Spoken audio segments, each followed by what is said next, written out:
everyone. Welcome back to the Good Doctor's continuing and final for this season coverage of The Handmaid's Tale. I'm Dr. Erin. I'm Dr. Kristen. And we are here to do a recap of season 3. Hot off the presses, fresh off the finale. Well, slightly fresh. It was last week. The finale aired, so we've given ourselves a week to kind of decompress and process and think things through. And spoiler alert, our thoughts have not changed about season 3. So we're going to do just a slight recap of some of our thoughts about the more meta aspects of the show, pacing, timing, plot development, characters, storylines. Finish with some specific thoughts about our 2 areas of expertise, imprisonment and religion, and maybe throw in a couple of predictions for season 4. Effectively, what we came to the conclusion at the end of the finale was that it was a very uneven season with a satisfying end. Yep. I really feel like the first 4 episodes for me were pretty great, especially episode 4, God Bless the Child, where we get a lot of Emily in Canada kind of dealing with the reintegration and reconnecting with her son. I thought that was really powerful. And then we have a phrase that we picked up in Ireland called, like you would say somebody lost the plot. Like, oh, they've totally lost the plot. As in, like, they've gone off the rails. They're certified. Like, we can't connect with them anymore. They've taken leave of their senses. Yeah. They've taken leave of their senses. Like, pick a phrase. But literally, for me, they lost the plot in probably episodes 5 through 8. I was real confused. Yeah, I mean, really, the story, this season is telling 3 separate stories. Yeah. One is the story of what is happening in Canada, and for me, that was the most neglected one, and unfortunately, also the most interesting. The most interesting one, yeah. And then the other one was the story of Serena being sad, and then the other one was the story of June being, like, the promised person. And so in the Serena being sad element of it, it went from her being sad to her then taking leave of her senses, and manipulating quite a lot of things to get her Nicole back, and what that would look like and how that would culminate. Yeah. And then, June's kind of participation in this is that it's clear to us now that writers had to get her to a point where it was almost like they put her through boot camp. I feel like, where they had to strip her back. Like revolutionary boot camp. Yeah. And then they like the episode where she spent the whole thing on her knees, like activated her in some way, and then losing Hannah and everything else like that. Yeah. So those are kind of, if you're watching this to, like, remind yourself what happened in season 3, eventually, whenever season 4 comes back, those were kind of the 3 main arcs of this season. Yeah. And for me, the biggest problem was that I now understand what they were doing with June throughout the whole season. And I now understand that losing Hannah, and Hannah being, like, moved and they don't know where the Mackenzies took her and all of that stuff, mostly because of June's actions, and also Natalie telling Aunt Lydia about it. But that makes sense to me only in hindsight. And that's one of the biggest problems I have with this season is, like, upon reflection, I see with the whole picture, I can now understand better parts of it. But while we were in the thick of it, I was like, why is June behaving this way? Why is she lashing out at other handmaids? Has she no compassion left in her body? All of these women are enslaved and incarcerated and imprisoned by this horrible, oppressive system. And you're acting like a snarky 2-year-old who just had their toys taken away. Like, and I think it would have, like, this is the question of pacing too, right? Yeah. So if we had done 2 episodes of that, it might have felt less ostracizing. Right. But a 4-hour retread of what we've already gone through with June over the first 2 seasons. Yeah. Felt like, what are we do? Are we just spinning wheels? Like, what point are you trying to make with this very, honestly, regressive storytelling? And I, like Erin said, like, I get it now. Yeah. But even in like really well written suspenses where you're not supposed to pick up on anything, sure, you're not confused. You're not confused, right? And like, I'm not saying everything has to be black and white and everything has to be obvious and tied up neatly in a bow. I like ambiguity. I like mystery and suspense when it's done well. Yeah. And for me, one of the things that I think they didn't use as well as they've used in past seasons in this season was June's inner monologue. Correct. And that would have helped a lot, I think. That would have helped with, I think the way that they used it added to my confusion about what was going on in June's head. And maybe that was the point, because she was so broken from losing Hannah that even she couldn't find herself. It took her a while to find herself again. But like the end of season 2, right? She vows that what she will do before she dies is get Hannah out of Gilead. Like she goes back to save Hannah. And that drives her, like reasonably drives her. And then she makes really horrible decisions about it. So that was another part for me that was like like I understood for the first 8 or 9 episodes she was trying to get to Hannah, but like that one episode where she had to see her at school, like how is that going to save Hannah? Yeah, it felt really reactionary again. Yeah. And so there were lots of parts of all of the narrative work they had done in seasons 1 and 2 that sort of got like, it kind of reminds me of like when you're trying to pick something up and you accidentally drop it. Yeah. You're like, because your mind gets distracted and you're like, oh, I need to do this thing and this thing. And you pick up the object and it like, you stumble, you fall, whatever falls out of your hand. Like, I felt like they kept doing that with plot points all season. Yeah. And I think, now that we've seen the whole thing, I'm not entirely sure why we needed the Nicole videos, and why we spent so much time in Washington. Yeah. Like all those kind of things. And if that's setting up for season 4, cool. But there's a really interesting, there's so much cultural commentary around the show. We are not alone in any way, shape, or form. We like to think we're a little bit different than most people, but we're certainly not alone. We're certainly not alone. And one of my favorite, I have kind of a couple favorite spaces to get commentary from. And one of them in life is Linda Holmes from NPR. Yeah. And she did not cover this season. And somebody asked her on Twitter why she didn't. And she said, it featured some really stunning imagery and an ending I found very moving, but the story was a mess. And what seems to be a defiantly incurious attitude about race was especially conspicuous this season. Yeah. Still a show that can be deeply and richly satisfying at individual moments, but this season should have been 5 or 6 episodes. 100%. In typical Linda fashion, she did 6 sentences where I did 900. But for me, that phrase defiantly incurious definitely applies to the interpersonal racial dynamics of the show, but also some of the interpersonal dynamics, period. Yeah.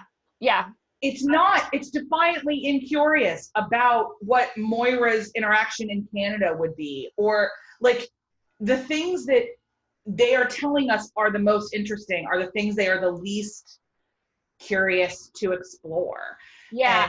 And I feel like so much of it is because Elizabeth Moss is so fantastic and an executive producer, we need to say.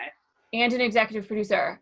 But also, like, I think what the show needs to decide moving forward, right, is if it is still, because they've run out of original source material. Yeah, 2 seasons ago. Yeah. 2 seasons ago from the book. But I understand that the book is from the Handmaid's perspective. Yeah. And so I understand they're trying to be true to that narrative in that all that we understand through June. And even the stuff in Canada where, I've not read the book because I'm treating the show as a separate piece of art and I'm not going to read the book till the show's over. But I understand in the book, like, the off-read, or she doesn't even get a name, right? No, they made up June for the show. The Handmaid leaves these tapes, and that's how we find out about these other things. But they've divorced enough from that narrative. Like when we got that whole backstory about Aunt Lydia, that was not something that June would have known or would have seen. So they're willing to break from that. And I think for season 4, they need to decide if they're actually going to break from it and just give space to these other characters, or if they are going to insist on still centering everything around June. Because, sorry, go ahead. Because for me, like, that's where they're falling short. Yeah. It's when they're like, oh, I think they feel like they've dealt with Moira in Canada because they gave us an episode in season 2 that was about her kind of reintegration. And I'm like, but how is Moira getting on? Like, you can't just invest us in these characters and then just drop them. Like, we got Emily in the first 4 episodes maybe, and then we didn't see her again until episode 13, I think. We didn't see her again until the finale, and it wasn't as a capacity of developing Emily's character. It was just that she was there to help the refugees. So it was a lovely treat to see her and know that she is well enough to be interacting with this. Yeah, but I want them to make this decision. Obviously, Dr. Kristen and I both feel that we want them to expand the narrative points of view. But I feel like that's where they got really confused this season, is because they were like, oh, we should talk about these people. Oh, but wait, June. And it was just like too much narrative whiplash. Yeah. But if all of the, I mean, and when I say subtle, I mean about as subtle as a lead balloon, hints they're dropping in the last couple episodes that they want us to think of June as Harriet Tubman. Right. You know, Harriet Tubman was called Moses. And as some of our commenters pointed out, and this is one of those times in which I forget that not everybody grew up in my brain, Moses never made it to the promised land. Right. He died without entering it. He died looking at it and never entering it. So, and Harriet Tubman was I don't believe dissimilar. Like, she spent her life freeing people, but did not really enjoy the fruits of that labor. Oh, I think she like lived into relative old age with her children. Yes. Oh yeah, that's right. She had children. I'm sorry, I totally forgot.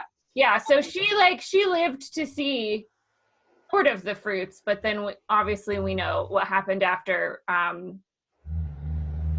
Reconstruction, and I don't know to what point she lived historically, but it's like in my brain I was just like, well, there is still not a promised land, so right. We're still not the milk and honey, and so I don't know if she lived to see Reconstruction or if she lived through Reconstruction to see the rebirth of the re-primacy of white supremacy. I don't know, but certainly not the land of milk and honey that I imagine she would have thought she would have reached. Don't know. Correct. So Moses, the biblical character, definitively did not. Right. And so whatever they're doing with that last couple scenes, bless them. Yeah. So speaking of that, what were your overarching thoughts about kind of the socio-religious or the dogmatic theological, pick a fancy word, from your brain, kind of themes and parts that stuck out with you in this season? That's a great question. I mean, the one that was the strongest, I think, for me, that is different than the other seasons. I mean, all the things I thought in the other seasons held true. Right. But the one that was different to me was the care they took to describe that there is still faithful people who claim a Christianity that is not Galadian. Right. And this idea that, like, I mean, it was mostly in the episode with the baptisms, for sure. Right. And I talked about it at length there. So that idea, and also that this was imbued with more hope than before in a certain way, with the triumphant kind of at the end, like they wanted us to see that, and hope is a very socio-religious narrative to me. But beyond that, it wasn't as much of a rich exploration of that. I mean, I can get like all the symbolism in Washington was sure. Yeah, that was interesting. All of that. But the story, by continuing to narrow the story onto June, we stopped really paying attention to Gilead's structure of things. Right.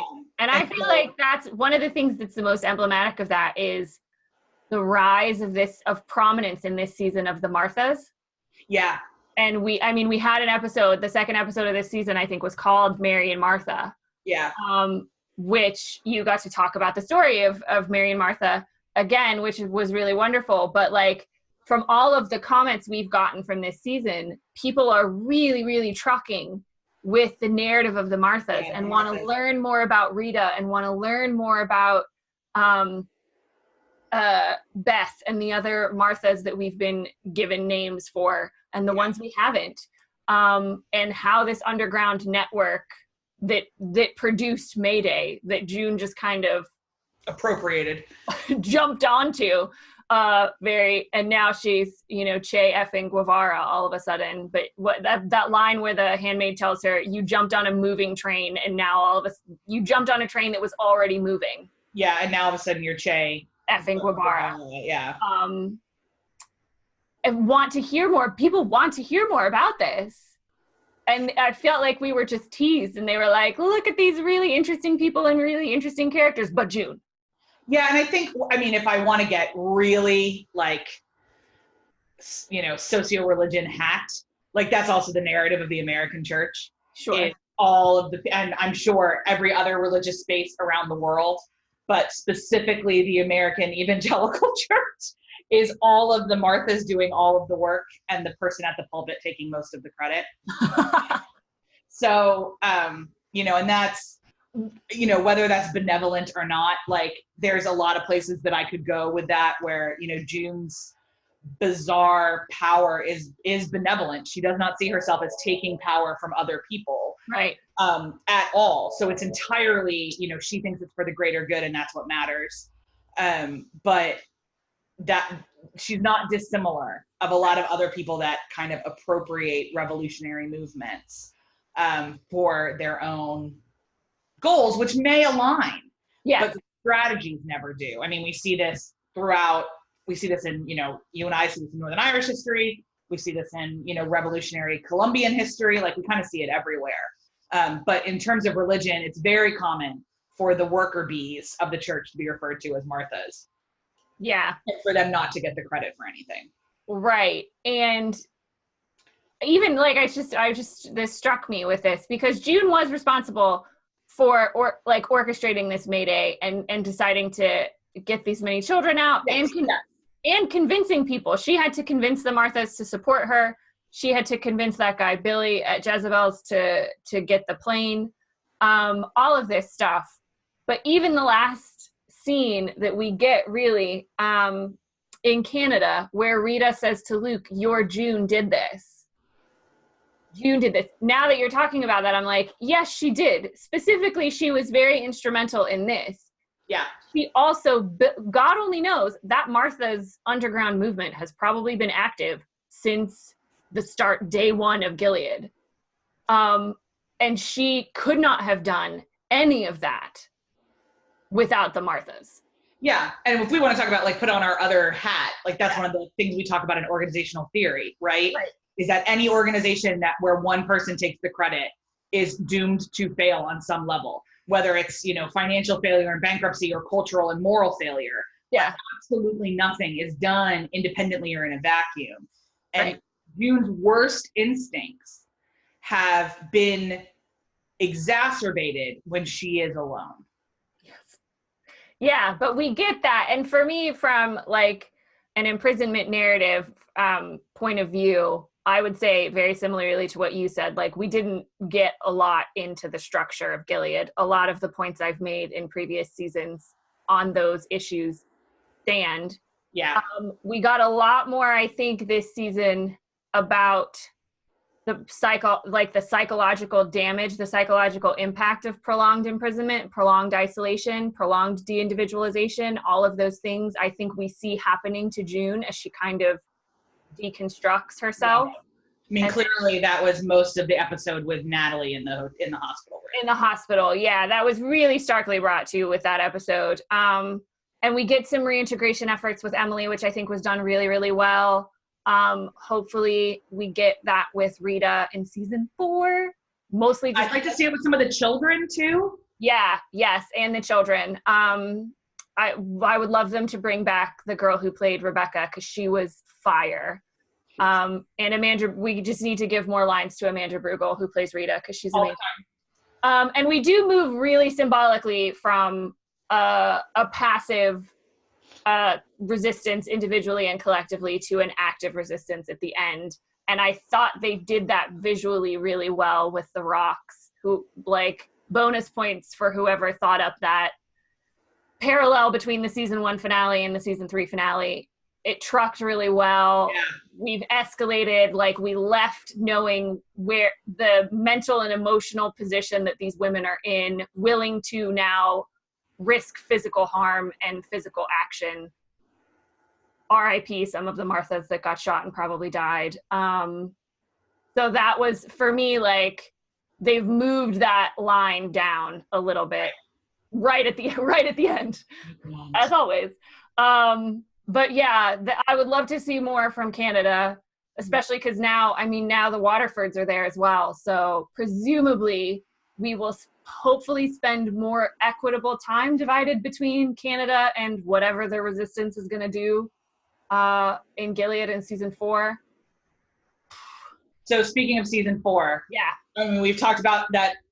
We want to see Fred and Serena's trial. Yes, I would like to go to The Hague, please. I would very much like to go to The Hague, please. I would like to spend more time with Hot American.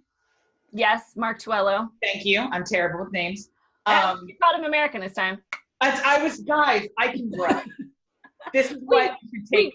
We grow and we learn. We grow and we learn. Speaking of nicknames, will we ever see Eyebrows again? Oh my gosh, could we please?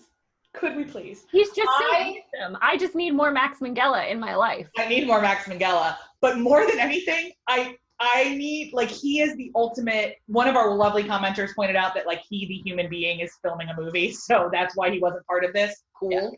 Yeah. But I really need them to wrap up that moment where Serena looked at June and said, "You don't know him." Essentially, like. Yeah. Why would we hint at who he was as a crusader? Yeah, and then that, to me, that's another one of those objects that they picked up and dropped halfway in between moving. Like, you spent season 2 convincing me that June's love for Nick was authentic and not bound out of Stockholm syndrome, and then you tell me that he was, like, you know, William the Conqueror. Can we pick a lane? Yeah, I would like some. I don't feel like they resolved the Nick storyline. The longer we went without hearing from him after he was sent to Chicago makes me feel like the show feels like they've resolved the Nick storyline. Yeah, and, like, honestly, like, if it could just be that, like, he wrote her a letter. I want to see Max. Yeah. But, like, if he could just write her a letter, something. Could someone just tell me? Even could I read his file? Yeah. Maybe June finds his file. Like, I don't know. We don't know what's going to happen to all those handmaids. June is clearly, like, bleeding out from a pretty severe gunshot wound. Yeah, if she survives this, I'll be honest, it's going to be, like, I'm going to need the Red Lady to have, like, resurrected her. Like, crossover with Game of Thrones. Crossover with Game of Thrones as Jon Snow wakes up. Like, she's bleeding from a gun. She laid bleeding all night. All night from that gunshot wound. Yeah, like. I understand that I am a doctor and that I have watched all the seasons of Grey's Anatomy, so, like, I get it. But here's what Grey's Anatomy has taught me. The human body only has so much blood. Yeah, and if it was so bad that she couldn't stand up, and presumably, because we knew the plane was taking off at midnight, right? Like, yeah. Let's just logically think this out. I don't know what time of year it is. It looks like there's not a lot of, were there leaves on the trees? There were leaves on the ground. So, like, fall, winterish.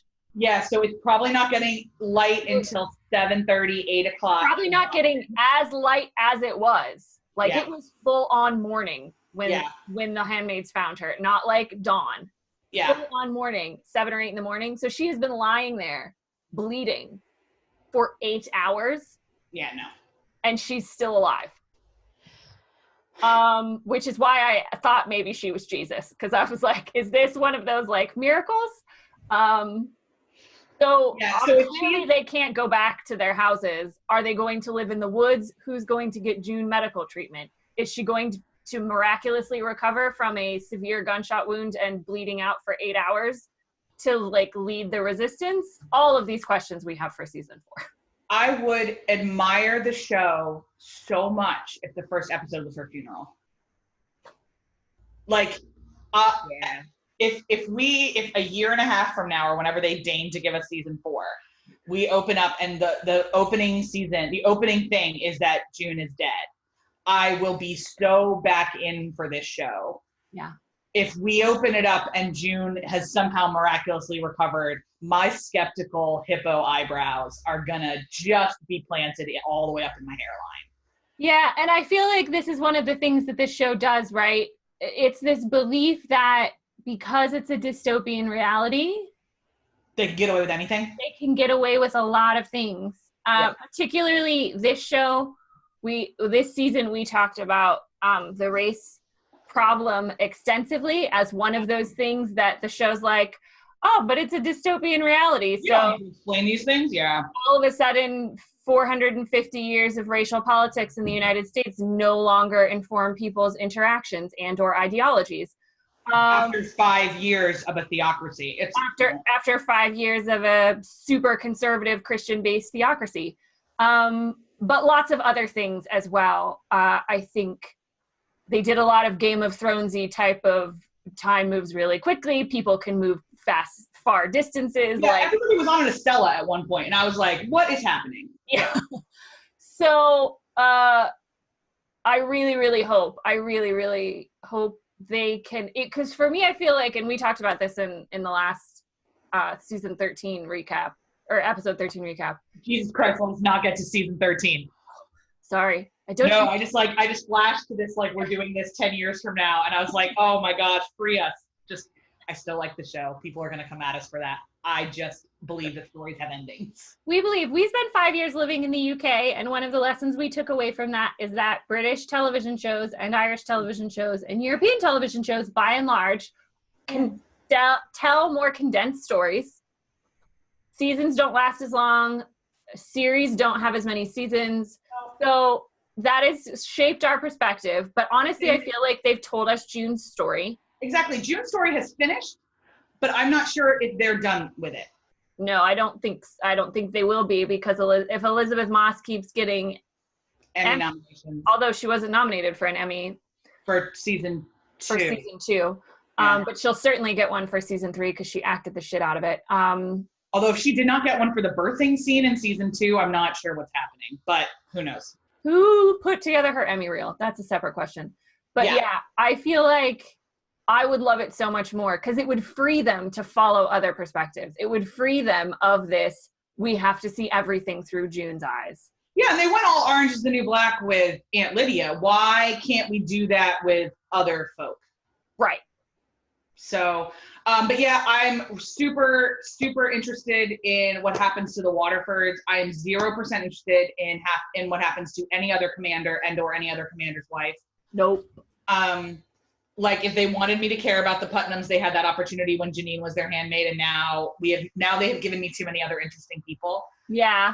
I think they think they're trying to do something interesting with Mrs. Putnam, but I don't care. And I'm here for Bradley Whitford for as long as they want him to be part of my life. He is signed on to a new show. Yeah, on NBC I saw. So, but he also has terrible track record with shows. Everything he's on gets canceled. It's canceled. Hello, Studio. What was it? Studio 16 on the Sunset Strip. Yeah. Wow. I watched every woebegone episode of that thing. So. Me too. Yeah. So I think we'll get Bradley Whitford for next season. I think Commander Lawrence will hopefully try and find out what it means for him to clean up the mess he made. Yeah, because yes, I would very much like to see that. I still want to know why he made the colonies, man. Like, I just want to know. Backstory. We want more backstory. Like, I think like that's the thing. Like when we both read and spend time in fandoms of a lot of science fiction and utopian things, where we are asked to suspend lots of disbelief, and they just kind of say like, here is the box. Everybody wants the box. The box is magic. And you and I go, okay, the box is magic. Okay, the box is magic. Sure. Cool. Like, great. I don't need the backstory on the box is magic, but what I do need the backstory is why this person who you want me to spend time with gives a crap about the box being magic. Yep. And so in this case, Gilead's a dystopia, and they kind of describe half of why the box is magic. And then like half of why the person cares if the box is magic. Neither one fully satisfactorily. Right. So it's either like, just be like, hey, like, we're not gonna tell you anything about Gilead, which like would mean the show would not be successful. So let me say that. I don't want them to have made that choice. No. But like pick a lane. Right. Yeah, I agree. Full story. I just like I think that there's a lot of holes in Marvel, and yet they seem to wrap up a few things more than Handmaid's Tale has. So just a few. Just a few. Yeah. So these people for what? 33 hours? 35 hours? 33 hours. 33 hours. And I think, yeah. 33 hours. That's a lot. It's the economy of storytelling. Like, yeah. It's this entire show could probably be told in 20 to 22 episodes at this point. But they really love their drone. God bless. Everybody loves a drone these days. 37 episodes. 37 episodes. So we have spent 37 hours, more hours than I am years old. Yeah. Same. With these folk. And it's time to move some of the pieces. Yeah. For me, that's all. However, we're not going to stop watching. No. I feel a lot more optimistic about season 4 than I felt about season 3 at the end of season 2, so. Oh, for sure. And my strong feelings and tones of voice about this will wear off in approximately 10 more days. Yeah.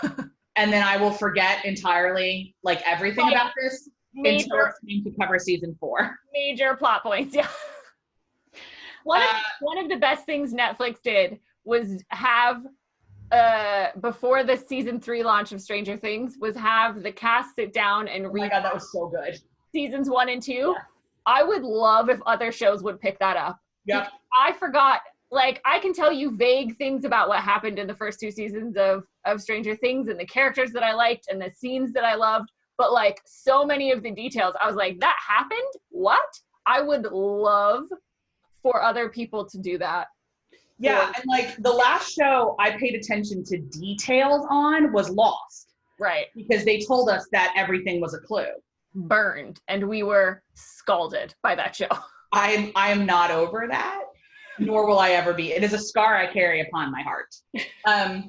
But after that, I'm just like, oh, like if a detail sticks out to me, that's great. But yeah. I'm so much more interested in meta narrative and just personally, and that's how my brain works. I'm a big picture person, and then we fill in the puzzle. And I'm a puzzle person 100%, but I don't hold on to the puzzle pieces after the show's over. Yeah, I will remember always, like, I read how many hundreds of books a year. Right. And I can tell you very few plot points at the end. I mean, some of them, if they stuck out to me, like, I can walk you through it, you know. But more than anything, all I remember is how the book made me feel. Yeah. Yeah, same. So, fingers crossed, season 4 makes us feel better. Satisfied. Yeah. Yeah. But yeah, I'm tired of being Alexander Hamilton in this business. I'm tired of never being satisfied. And on that note, for one more Hamilton reference in for the rest of this season, I think that's all we've got for our season 3 recap.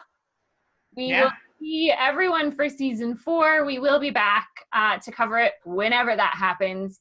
If you're a fan of our YouTube channel and you like our snarky and intelligent commentary on pop culture, we've got loads of playlists in the show notes to catch up on other things. We will next be talking about Glow on Netflix, The Gorgeous Ladies of Wrestling, and then doing some meta-narrative reviews of some seasons and shows to lead us up to when Netflix's The Crown returns in November. So you can find all of that information and those recaps and all of that lovely stuff by subscribing to our channel.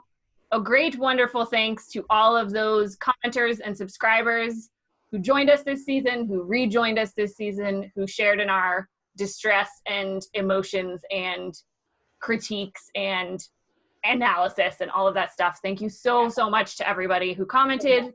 We love you guys. We love sharing the show with other people just besides ourselves.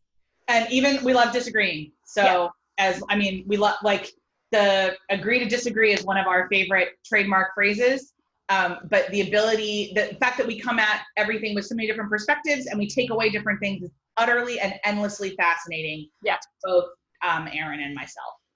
Yeah. So for all of that, we wish you all a recovery period from this particularly harrowing season of The Handmaid's Tale, and we will see you all next time. Take care, everybody. Bye, guys. Bye.